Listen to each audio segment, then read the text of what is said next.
আসসালামু আলাইকুম প্রিয় বন্ধুরা, আশা করি আপনারা সকলে খুব ভালো আছেন। আমি সাবিনা ইয়াসমিন আরেকটি ভৌতিক ঘটনা নিয়ে হাজির হয়েছি আপনাদের মাঝে। আজকে আপনাদেরকে শোনাবো দুইটি ভৌতিক ঘটনা, যা শুনলে অবশ্যই আপনাদেরকে ভয় পেতেই হবে।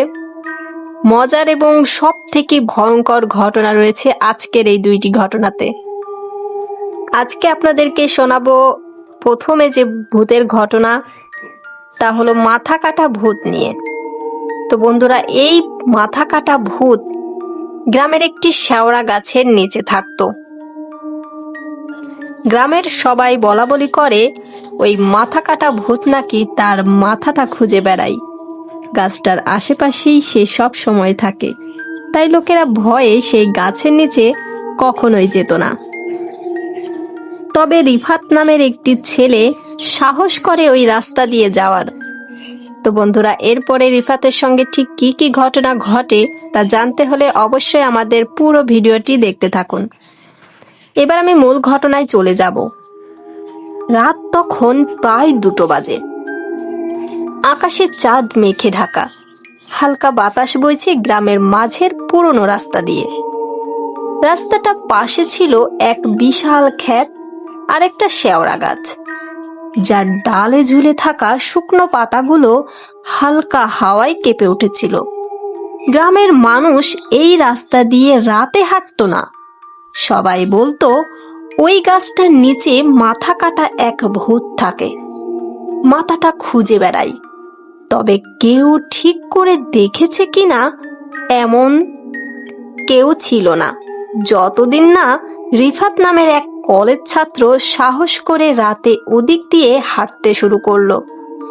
রিফাত ছিল শহর থেকে আসা ছেলে, নতুনই এসেছে তার মামার বাড়িতে। গ্রামের স্কুলে টিউশনি করত। রাতে পড়ানো শেষে বাইসাইকেল নিয়ে ফিরছিল সে। মামা বাড়ির লোকেরা বলেছিল, রিফাত, ওই রাস্তায় যেও না, অন্য পথে ঘুরে যেও, একটু দূর হলেও নিরাপদ। কিন্তু রিফাত হেসে বলেছিল, ভূত টুত কিছু নেই মামা, এগুলো গল্প। রাস্তার নিস্তব্ধতা ভেঙে তার সাইকেলের ঘন্টা টুংটাং করে বাজছিল। হঠাৎ রাস্তার মাঝখানে আলোটা নিভে গেল।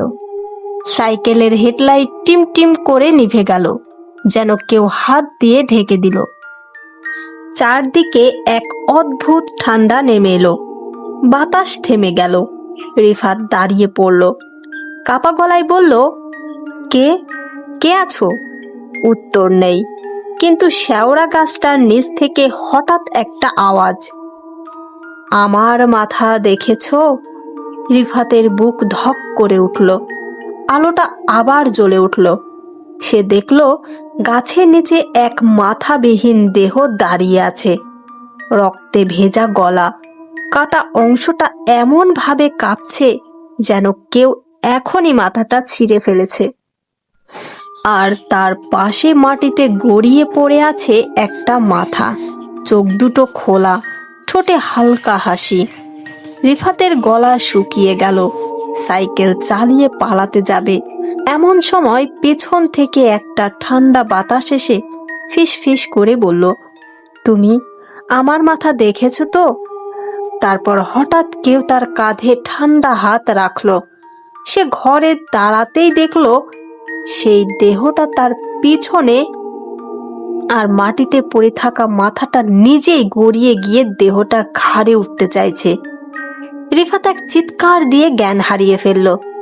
সকালে গ্রামের মানুষ তাকে খুঁজে পায় শেওড়া গাছের নিচে অচেতন অবস্থায় পড়েছিল, কিন্তু তার নিজের গলার নিচে ছিল একটা রক্তের দাগ, যেন কেউ ওখানে ছুরি ঠেকিয়েছিল।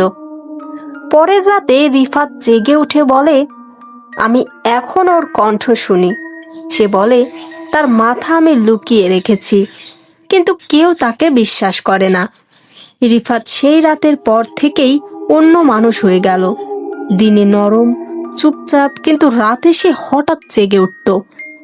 তার মামার বাড়ির লোকেরা শুনতো ও ঘুমের মধ্যে বিড়বিড় করে বলছে, আমি মাথাটা দেখেছি, কিন্তু ওর চোখগুলো বন্ধ হয়নি।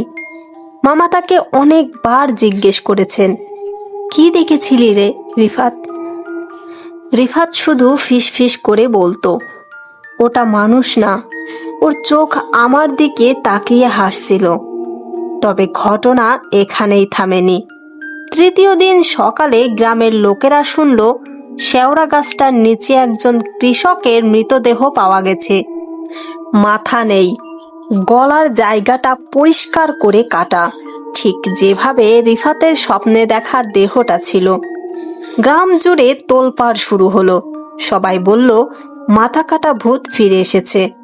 কেউ কেউ বলল আগের যুগে ওই গাছের নিচে এক কসাই মারা গিয়েছিল, গ্রামের লোকেরা তাকে অন্যায়ভাবে হত্যা করেছিল, এখন সে ফিরে এসেছে প্রতিশোধ নিতে। রিফাত সেই খবর শুনে কিছুক্ষণ চুপ করে থাকলো। তারপর নিজের ঘরের দেওয়ালের দিকে তাকিয়ে বলল, ও মাথাটা ওখানেই লুকানো, আমি দেখেছি। মামা হকচকিয়ে গেলেন। কোথায় বলছিস? রিফাত ধীরে ধীরে উঠে জানালার দিকে গেল। জানালার নিচে এক টিনের ট্রাঙ্কে ইশারা করলো। মামা কাপা হাতে ট্রাঙ্কটা খুললেন। ভেতরে কাপড় চোপড়ের নিচে কিছু ভারী জিনিস ঢাকা। তিনি কাপড় সরাতেই এক অদ্ভুত গন্ধ নাকে এলো, পচা মাংস আর রক্তের মিশ্র গন্ধ। তারপর যা দেখলেন, একটা মানুষের মাথা, চোখ দুটো খোলা, মুখে এক বিকট হাসি, ঠিক যেন সে হাসছে, তোমরা আমাকে লুকিয়ে রেখেও বাঁচতে পারবে না। মামা ভয়ে চিৎকার করে উঠলেন। রিফাত তখন পেছনে দাঁড়িয়ে ফিসফিস করে বলল, আমি কিছু করিনি মামা, ও নিজে এসেছিল। মাথাটা বলেছিল ওর শরীর খুঁজে দিতে। তারপর রিফাতের চোখ দুটো হঠাৎ লাল হয়ে উঠল, গলা কাঁপতে লাগলো। সে কণ্ঠস্বর বদলে বলল, আমার শরীর এখন ওর সাথে, কিন্তু মাথা এখনো এখানে। এবং ঠিক তখনই জানালার বাইরে একটা ছায়া দেখা গেল। একটি মাথাবিহীন দেহ দাঁড়িয়ে আছে, হাতে এক ধারালো দা, আর ঠোঁটহীন মুখ থেকে ভেসে এলো ভয়ানক কণ্ঠ, আমার মাথাটা ফেরত দে।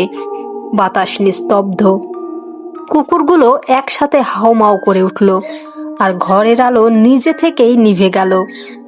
রাতটা ছিল চাঁদবিহীন, হালকা কুয়াশায় ঢাকা পুরো গ্রাম। রিফাতের মামার বাড়ির জানালা বন্ধ, দরজার বাইরে কুকুরগুলো চুপচাপ, যেন কিছু অদ্ভুত উপস্থিতি টের পেয়েছে। ভেতরে রিফাত ঘরের কোণে বসে নিজের চোখের দিকে তাকিয়ে আছে। আয়নায় আয়নায় প্রতিফলনটা অদ্ভুত। রিফাতের মুখ সেখানে বিকৃত, ঠোঁট বেঁকে গেছে, আর চোখের কোণে কালো ছায়া। সে নিজের মুখে হাত ছোঁয়াতেই ঠান্ডা একটা অনুভূতি পেল, যেন কারো অন্য চামড়ায় স্পর্শ করছে।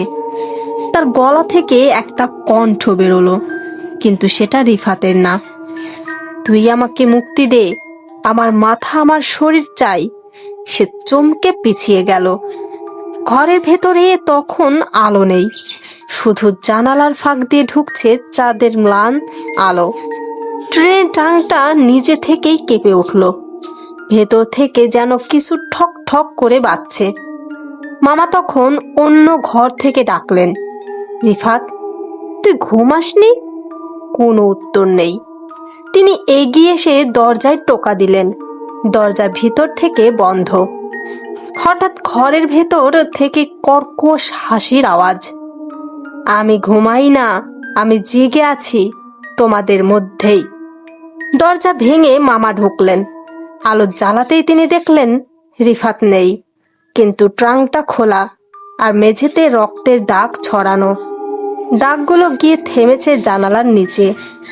জানালার বাইরে তাকাতেই মামার বুক কেঁপে উঠল। শেওড়া গাছের নিচে দাঁড়িয়ে রিফাত, কিন্তু তার গলা থেকে ধীরে ধীরে মাথাটা আলাদা হয়ে পড়ছে। তার মুখে শান্ত হাসি, আর তার পেছনে দাঁড়ানো মাথাবিহীন দেহটা ধীরে ধীরে মাথাটার দিকে হাত বাড়াচ্ছে। মামা চিৎকার করতে গেলেন, কিন্তু শব্দ বেরোলো না। শরীর জমে গেল। শুধু দেখলেন রিফাতের মাথাটা ধীরে ধীরে গাছের ডালে ঝুলছে, আর সেই দেহটা মাথাটা কাঁধে তুলে নিয়ে শেওড়া গাছের ভেতর অদৃশ্য হয়ে গেল। ভোর হলে লোকেরা শুনল গাছটার গোড়ায় 3টি মাথা ঝুলছে, একটি চোখ এখনো খোলা, আর তার ঠোঁট নড়ছে, যেন কিছু বলতে চাইছে। আমি রিফাত না, আমি এখন সে। রাতের অন্ধকারে গ্রামের বাতাস যেন জমে গেছে। সবাই দরজা বন্ধ করে বসে, বাইরে কেবল ঝিঝি পোকার ডাক।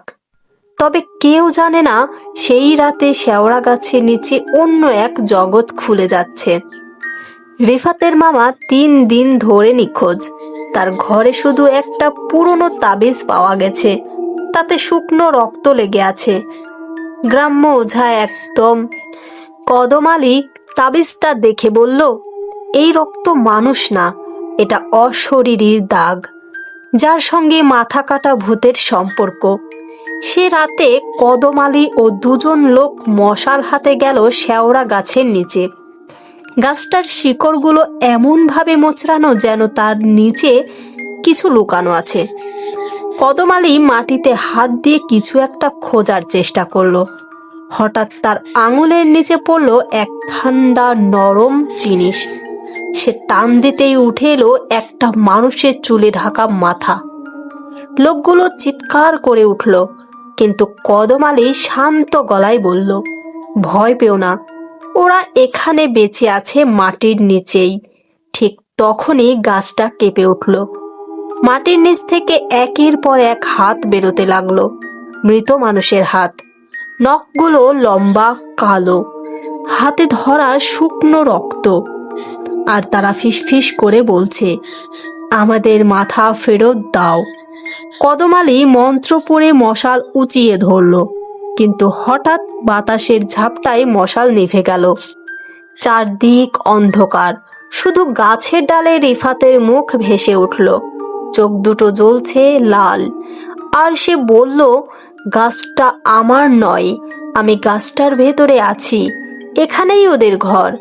কদম আলী হাঁপাতে হাঁপাতে বলল, তুই কে? তুই কি এখনো মানুষ? রিফাত হাসল, মানুষ, আমি মাথা কাটা ভূতের ধারক, ও এখন আমার ভেতরে থাকে। তারপর রিফাতের গলা থেকে গর্জন করে উঠল, তার শরীর ফেটে বেরোলো রক্ত, আর তার পেছনে গাছের কাণ্ড ফেটে খুলে গেল। ভেতরে অন্ধকার এক গুহা, মাটির নিচে সারি সারি মাথা সাজানো, প্রতিটা মুখে একই হাসি। কদম আলী ভয়ে পিছিয়ে যেতে চাইল, কিন্তু তখনই একটা হাত তার পা চেপে ধরল। সে পড়ে গেল মাটিতে, গাছের শিকড় ও তার চারপাশে জড়িয়ে ধরল। এক মুহূর্তে সে দেখল নিজের মাথাটা গাছের শাখায় ঝুলছে, আর রিফাতের মুখে সেই মাথার ঠোঁট দিয়ে হাসি। ভোরবেলায় মানুষ দেখল শেওড়া গাছের শিকড়ের নতুন এক দেহ ঝুলছে, কিন্তু তার মাথা নেই। আর রিফাতের মামার বাড়ির জানালায় কেউ একটা ফিসফিস করছে, এখনো তো শুধু গাছের ঘরটা খুলেছে, ভেতরের ঘর খুললে কি হবে? শেওড়া গাছটার চারপাশে তখন কেউ আসতো না। দিনেও ওখানে অদ্ভুত কুয়াশা, গাছের নিচে দাঁড়ালে ঠান্ডা বাতাস বয়ে যেত, যেন কারো নিঃশ্বাস গায়ে লাগছে। রাতে দূর থেকে শোনা যেত মানুষের কণ্ঠ, আমাদের মাথা ফিরিয়ে দাও। গ্রামের মসজিদের ইমাম সাহেবও অবশেষে বললেন, এটা আর সাধারণ জিন নয়, ওটা এমন এক আত্মা যার দেহ মন মাটির নিচে বন্দী। সেই রাতে গ্রামের 4 জন যুবক সিদ্ধান্ত নিল, গাছের নিচে কি আছে ওটা একবার দেখে আসবেই। তারা সঙ্গে নিল তেল ভরা লণ্ঠন, একটা কোদাল, আর নামাজে পড়া কিছু দোয়া লেখা কাগজ।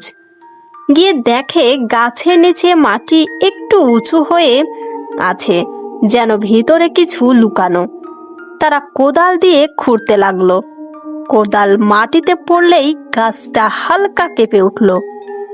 হঠাৎ কোদাল এক শক্ত জিনিসে ঠেকে গেল। তারা মাটি সরাতেই দেখা গেল একটা কাঠের দরজা। দরজাটা মাটির নিচে, পুরনো কাঠে লালচে দাগ, যেন কেউ রক্ত মেখে বন্ধ করেছে। একজন বলল, এটা খুললে বিপদ হবে। অন্যজন সাহস করে দরজা টানল। একটা ঠান্ডা হাওয়া বেরিয়ে এলো, আর সঙ্গে ভেসে এলো ফিসফিস আওয়াজ। ভিতরে ছিল সিঁড়ি। চারজন লণ্ঠন হাতে নেমে গেল। তলায় নেমেই তারা বুঝলো এটা গাছের শেকড় না, এক বিশাল ঘর, যার দেয়ালে ঝুলছে শত শত মাথা, চোখগুলো আধখোলা। ঘরের মাঝখানে দাঁড়িয়ে আছে রিফাত। তার চোখ পুরো লাল, গলার নিচে কাটা দাগ, কিন্তু সে বেঁচে আছে। রিফাতের ঠোঁট থেকে একসাথে দুটো কণ্ঠ বেরোলো, একটা তার নিজের আর একটা অন্য কারো, কর্কশ ও ভয়ঙ্কর। তোমরা খুলে দিলে এখন তোমরাই দেবে মাথা। গাছের শিখর তখন নড়ে উঠল, চারদিকে আলো নিভে গেল, আর ভেসে উঠল সেই পুরনো মাথা কাটা দেহটা।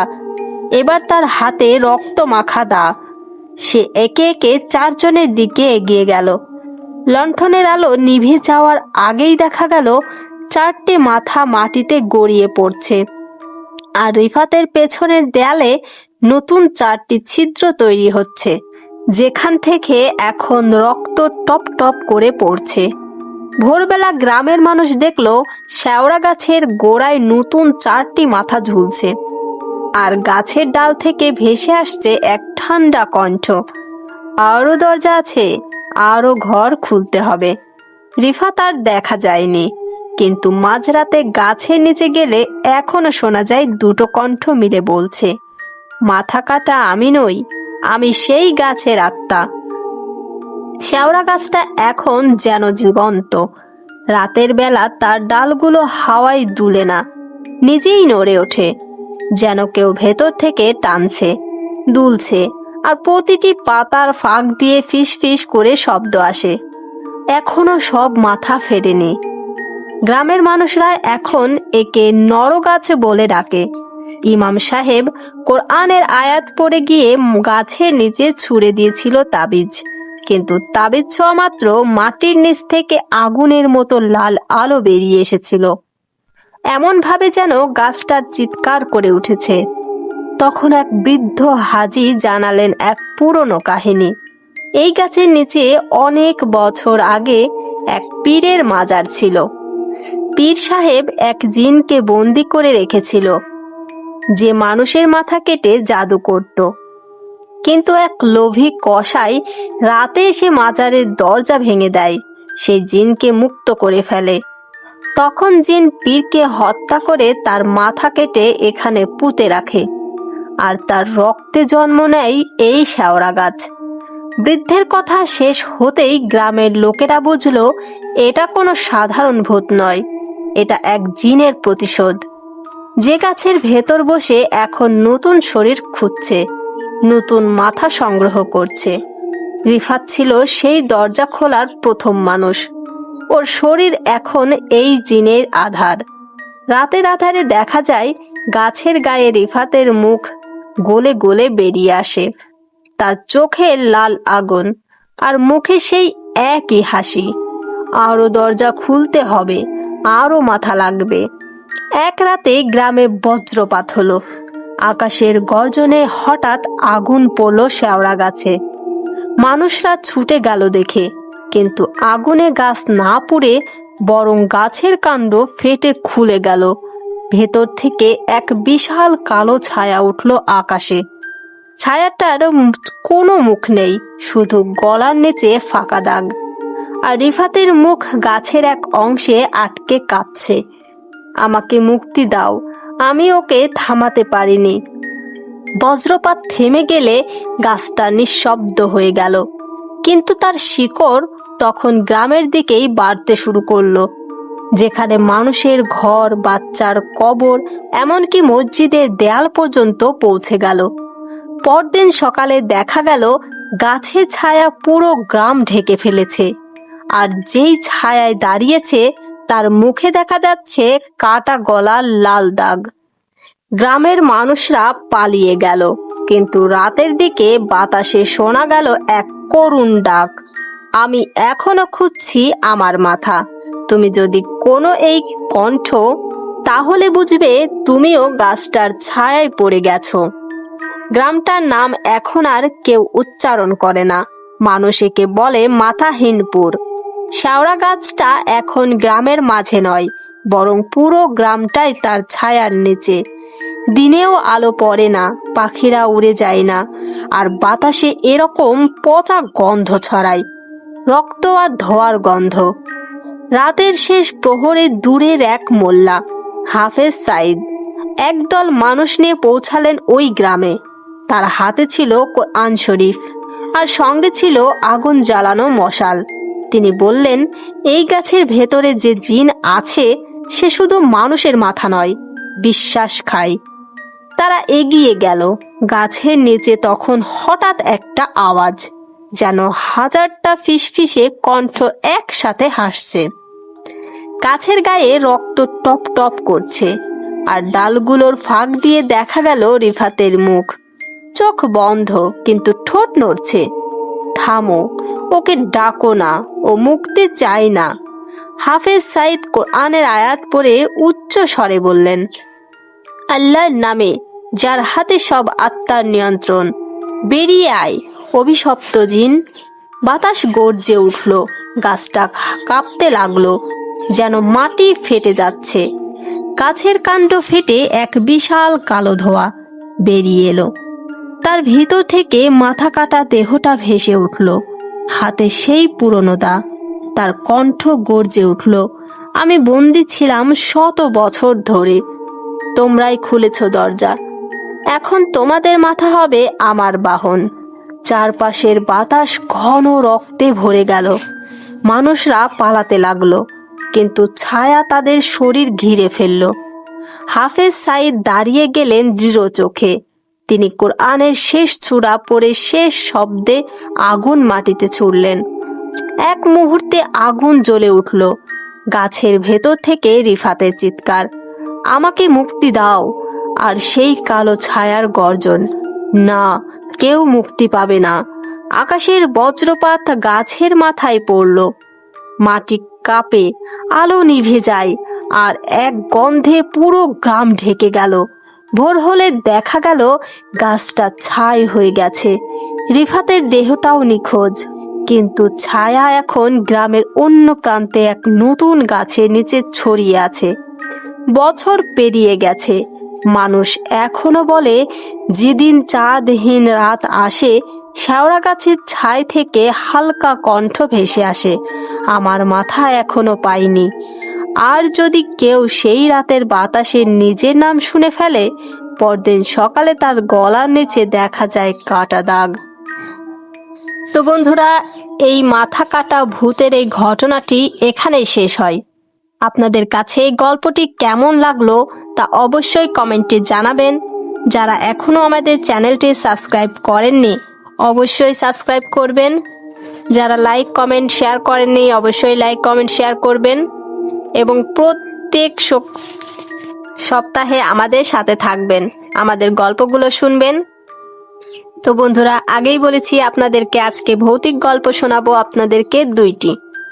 একটি শেষ হয়েছে এবং আরেকটি গল্প আমি শুরু করব। এই গল্পটি ভুতুরে নারকেল গাছ নিয়ে। শোনা যায় গ্রামের এক কোণে আছে এই গাছটি। অনেক গাছের সারির মাঝে রয়েছে। একদিকে রয়েছে সারি সারি খেজুর গাছ, তাল গাছ এবং নারকেল গাছ, কিন্তু তার দক্ষিণ প্রান্তে রয়েছে এই গাছটি।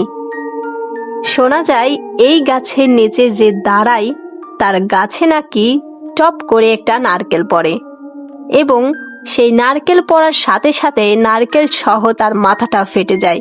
এরপর অদ্ভুত সব ঘটনা ঘটে। তবে আশ্চর্যের বিষয় হলো এই গাছে কখনো নারকেল দেখা যায় না। তো বন্ধুরা, এই ঘটনাটি শুনতে হলে অবশ্যই আপনারা আমাদের সাথে থাকবেন। আমি আর বেশি কথা বলবো না, এবার মূল গল্পে চলে যাচ্ছি। গ্রামটির নাম ধুলিপাড়া। চারদিকে খেজুর, তাল আর নারকেল গাছের সারি, কিন্তু দক্ষিণ প্রান্তে একটা গাছ একেবারেই আলাদা। লম্বা শুকনো পাতাগুলো রক্তচাপা রঙের মতো লালচে, এবং তার গায়ে একদম কোনো ফুল বা ফল নেই। তবুও মাঝে মাঝে রাতে শোনা যায় টপ টপ, মানে কেউ যেন, মনে হচ্ছে গাছ থেকে টপ টপ করে নারকেল পড়ছে। গ্রামের বয়স্করা একে বলে লাশ তলার গাছ। কেউ কাছে যায় না, কারণ বলা হয় যে এই গাছের নিচে দাঁড়ায় তার মাথার ওপর পড়ে একটা নারকেল, আর তারপর তার মাথা ফেটে যায় ঠিক সেই নারকেলের মতোই। একদিন কলেজ পড়ুয়া আয়ান গ্রামে এলো ছুটি কাটাতে। সে শহরের ছেলে, অন্ধবিশ্বাস মানে না। তার মামা তাকে বলল, ওই নারকেল গাছটার কাছে যাস না, রাত হলে ওখানে কেউ থাকে না, কিন্তু আওয়াজ আসে। আয়ান হাসলো, ভূতের গল্প দিয়ে আমাকে ভয় দেখাতে চান? আমি কালই এই গাছের নিচে যাব। রাত 10টার দিকে সে হাতে টর্চ আর ক্যামেরা নিয়ে বেরোলো। চাঁদের আলো হালকা, বাতাসে অদ্ভুত গন্ধ।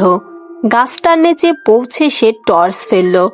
মাটিতে কিছু শুকনো নারকেলের খোসা, কিন্তু সব কটাই ফেটে আছে এবং ভেতর থেকে কালচে কিছু ঝরে পড়ছে, যেন শুকনো রক্ত। আয়ান টর্চের আলো গাছের মাথায় ফেললো। একটা নারকেল ঝুলছে, কিন্তু অদ্ভুতভাবে যেন সেটা ফল না, মানুষের মাথা। চোখ দুটো আধখোলা, ঠোঁট কেঁপে উঠছে, আর সেই মাথা ফিসফিস করে বলল, আমাকে কেটে ফেলিস না, আমি এখানেই বেঁচে আছি। আয়ান পেছনে সরে যেতে যেতেই টর্চ নিভে গেল। চারপাশে নিস্তব্ধতা। তখন হঠাৎ গাছের মাথা থেকে একটা ছায়া নেমে এলো। ঠান্ডা বাতাসে শোনা গেল গলার ভাঙা কণ্ঠ, আমার মাথা এই গাছেই ফলেছে, এখন তোরটার পালা। তারপর এক ভারী শব্দ, ধাপ, মাটিতে কিছু একটা পড়ল। আয়ান চিৎকার করে উঠল, কারণ ঠিক তার সামনে একটা নারকেল পড়ে গেছে, কিন্তু সেটা আসলে মাথা, তাজা, চোখ খোলা, মুখে হালকা হাসি। ভোরে গ্রামের লোকেরা গিয়ে দেখে গাছের নিচে আয়ানের ক্যামেরা পড়ে আছে, আর তার গলার নিচে গভীর কাটা দাগ, যেন কেউ ছুরি দিয়ে ছেটে দিয়েছে। গাছটার মাথায় তখন নতুন একটা নারকেল জন্মেছে, আয়ানের মতো মুখ নিয়ে। ধুলিপাড়ার লোকেরা সকাল সকাল জড়ো হয়েছিল গাছটার নিচে। আয়ানের লাশের গলা কাটা, চোখ খোলা, মুখে হালকা হাসি, যেন সে মৃত্যুর আগে কিছু দেখেছে, কিছু বুঝেছে, কিন্তু বলতে পারিনি। গ্রামের পুরোহিত গদাধর ঠাকুর গাছটার চারপাশে ঘুরে দেখলেন, তারপর চুপচাপ বললেন, এই গাছটার গাছ নয়, এটা এক মৃত নারীর শরীর থেকে জন্মেছে। সবাই হতবম্ব, কেউ কেউ ভয়ে মাটিতে বসে পড়ল। ঠাকুর বললেন, আজ থেকে প্রায় 20 বছর আগে এখানে এক নারীকে জীবন্ত পুড়িয়ে মারা হয়েছিল। তার নাম ছিল জয়ন্তী। লোকেরা বলতো সে ডাইনি, কিন্তু আসল সত্যটা আর কেউ জানেননি। সেই রাতেই গ্রামের বৃদ্ধ রঘু কাকা চুপি চুপি বললেন, আমি জানি কেমন করে ওই গাছটা গজিয়েছিল। রঘু কাকার গলা কাঁপছিল, কিন্তু চোখে ছিল ভয় আর অপরাধের ছাপ। তিনি বললেন, জয়ন্তী ছিল বিধবা, নিঃসন্তান। রাতে ওর ঘর থেকে আওয়াজ আসতো, কারো কান্না, কারো হাসি। লোকজন বলতো ও নাকি মৃতদের সঙ্গে কথা বলে। একদিন কয়েকজন যুবক মিলে ওকে মেরে ফেলল। ওকে টেনে হিঁচড়ে নিয়ে গিয়ে পুড়িয়ে দেয় এই জমিতেই। সবাই চুপ, বাতাসে অদ্ভুত ঠান্ডা ভাব। রঘু কাকা বলতে লাগলেন, ওর দেহ যখন পুড়ছিল তখন আগুনের ভেতর থেকে একটা নারকেলের বীজ পড়ে মাটিতে গড়িয়ে যায়। সেই বীজ থেকে জন্ম নেয় এই গাছ, আর তখন থেকেই এর মাথায় নারকেল নয়, মানুষের মুখ ফলতে শুরু করে। রাতে গ্রামের মাঝখানে আবার কানাঘুষো শুরু হলো। কেউ বলল, আয়ানের মৃত্যুর পর গাছটার মাথার আরো 3টা নতুন নারকেল দেখা গেছে। কেউ কেউ বলল, রাতে গাছের মাথা নড়ে আর শোনা যায় হাসির আওয়াজ। গ্রামের চৌধুরী দেবেশবাবু ঠিক করলেন গাছটা কেটে ফেলবেন, কিন্তু কাটার আগের রাতেই তার বাড়ির সামনে একটা নারকেল গড়িয়ে আসে। ভেতর থেকে রক্ত বেরোচ্ছে, আর শোনা যায় কারো গলা, আমাকে কাটিস না, নইলে তোর মাথা ওখানেই ফলবে। দেবেশবাবু ভয় পেয়ে রাতেই পুজো ডাকলেন। কিন্তু সেই পুজোর রাতেই পুজোর মাঝখানে গাছের দিক থেকে হঠাৎ চিৎকার, আগুন! আগুনে পুড়িয়ে দিলে আমাকে, আমি ফিরেছি আমার মাথা নিতে। ভোরে দেখা গেল দেবেশবাবুর গায়ে আগুনের দাগ, আর তার গলার ওপর কালচে পোড়া দাগ, যেন কেউ গরম লোহা চেপে ধরেছে। গাছটার ডালে তখন একটা নতুন নারকেল, যার মুখ একদম দেবেশবাবুর মতো। দেবেশবাবুর মৃত্যুর পর পুরো ধুলিপাড়া গ্রাম নিস্তব্ধ হয়ে যায়। কেউ রাতে বেরোয় না, গাছটার দিকেও চোখ তুলে তাকায় না। কিন্তু এক রাতেই বদলে গেল সব, কারণ শহর থেকে এক দারুণ পণ্ডিত এলেন, নাম অচিন্ত্যনাথ তান্ত্রিক। তিনি বললেন, এই গাছটা অভিশপ্ত নয়, বরং জীবন্ত সব। এর ভেতরে এক আত্মা বন্দী আছে, যে রক্তে বেঁচে আছে, আর মানুষের মাথায় ফল ধরিয়ে নিজের অস্তিত্ব টিকিয়ে রাখছে। অচিন্ত্যনাথ 3 দিন গাছটার চারপাশে মন্ত্রপাঠ করলেন। গ্রামের মানুষ একটু সাহস পেল।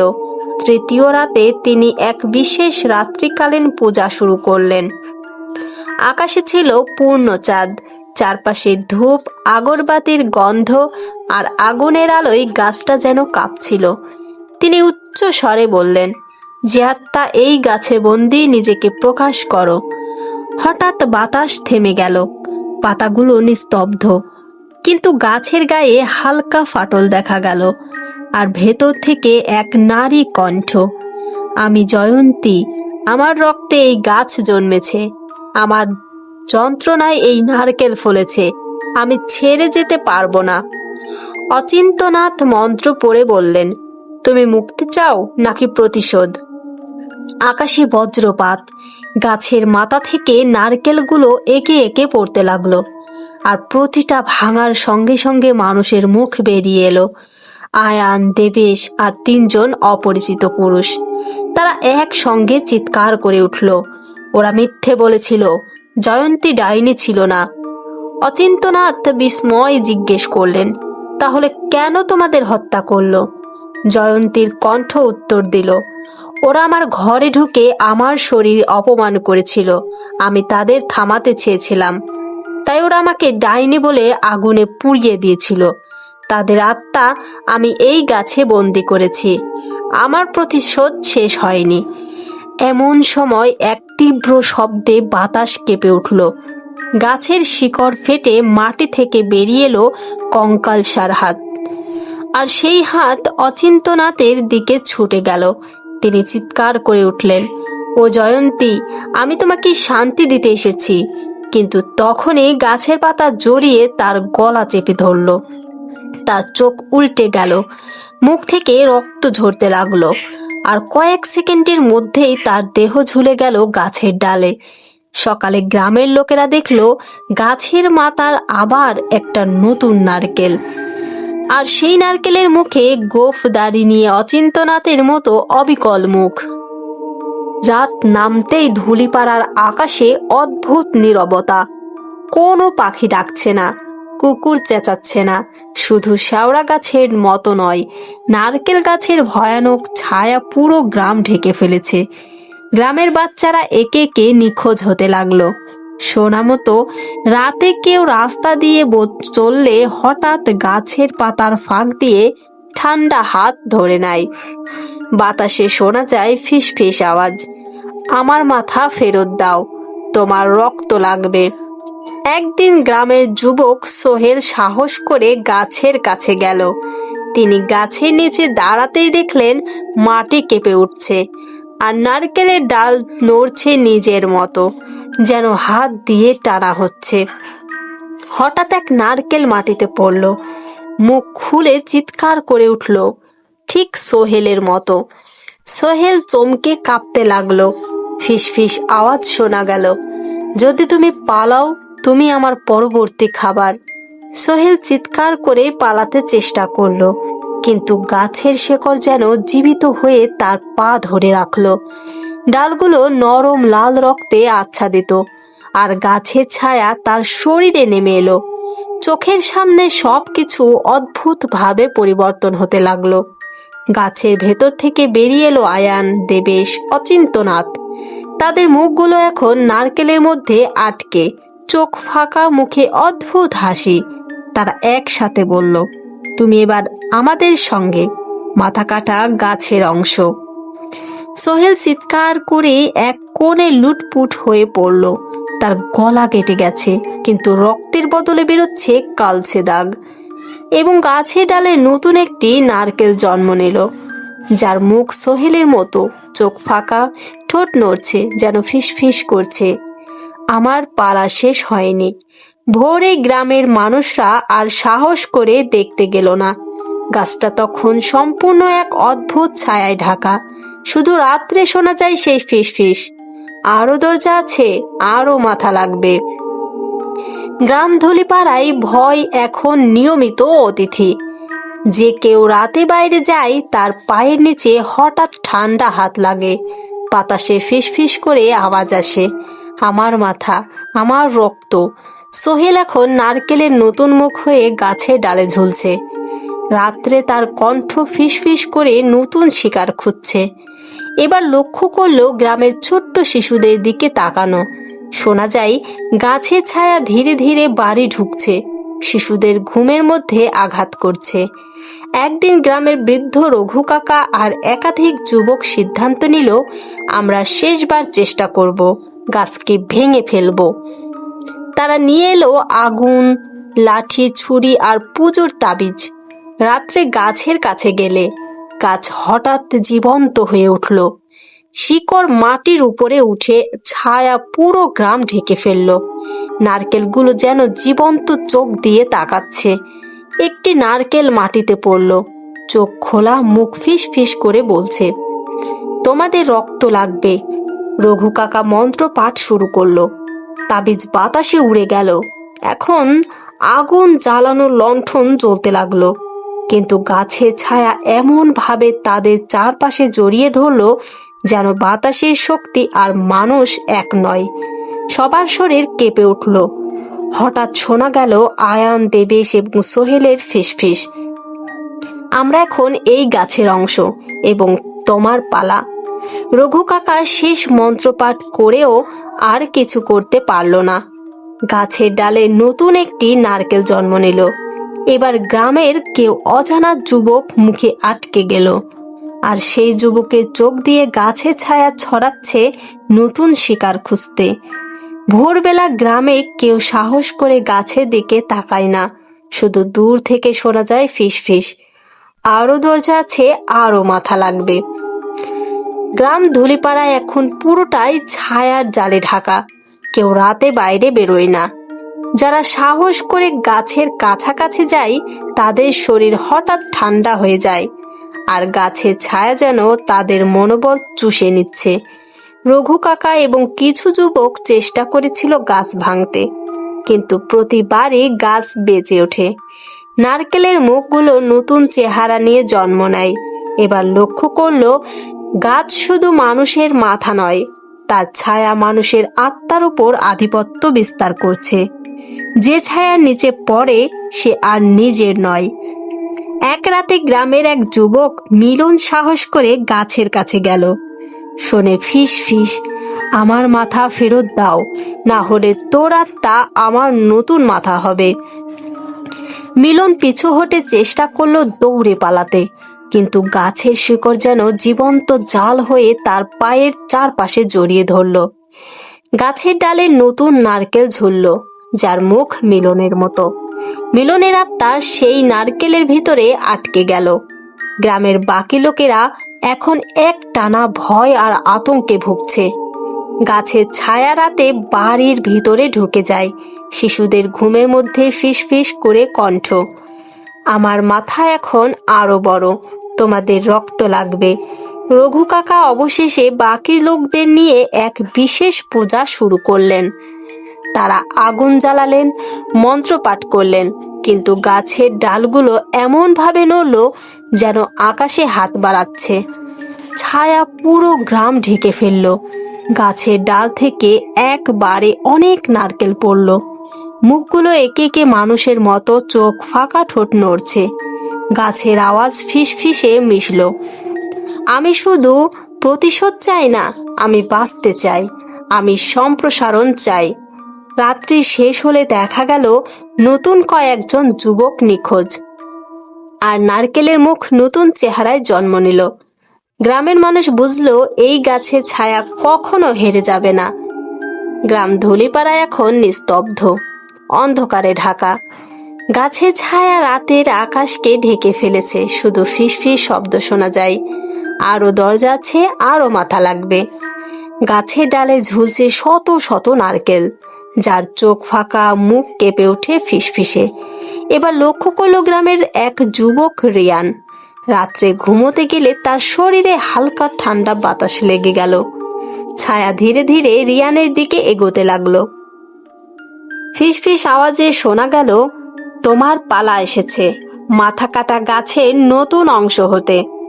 রিয়ান চিৎকার করল, কিন্তু কিছুই করার সুযোগ পেল না। গাছের শিকড় তার পায়ের চারপাশে জড়িয়ে ধরল, ডালগুলো নরম, রক্তে আচ্ছাদিত। নারকেলগুলো ভেতরে রিয়ানের মুখ ফুটতে লাগলো। ফিসফিস আওয়াজ হয়ে গেল, এবার আমি বেঁচে আছি, আমার রক্তের শক্তি আরো বড়। গ্রামের বাকি লোকেরা দৌড়ে পালাতে লাগলো, কিন্তু রাতের আধারে গাছের ছায়া তাদের ঘিরে ফেলল। শিশুদের ঘুমের মধ্যে প্রবেশ করে ফিসফিস করছে, আমার মাথা লাগবে, আমি সম্প্রসারণ চাই। হঠাৎ সকালে দেখা গেল গাছের ডালে ঝুলছে নতুন নারকেল। মুখগুলো আগের মতোই মানুষের। রিয়ান সহ আরো কয়েকজন যুবক সেই নারকেলের ভিতরে আটকে গেছে।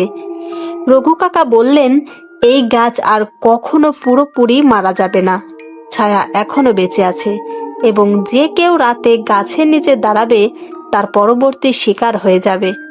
গ্রামের মানুষ চিরদিন ভয় পেল, শুধু দূর থেকে ফিসফিস শোনা যায়, আমার মাথা এখনো লাগবে।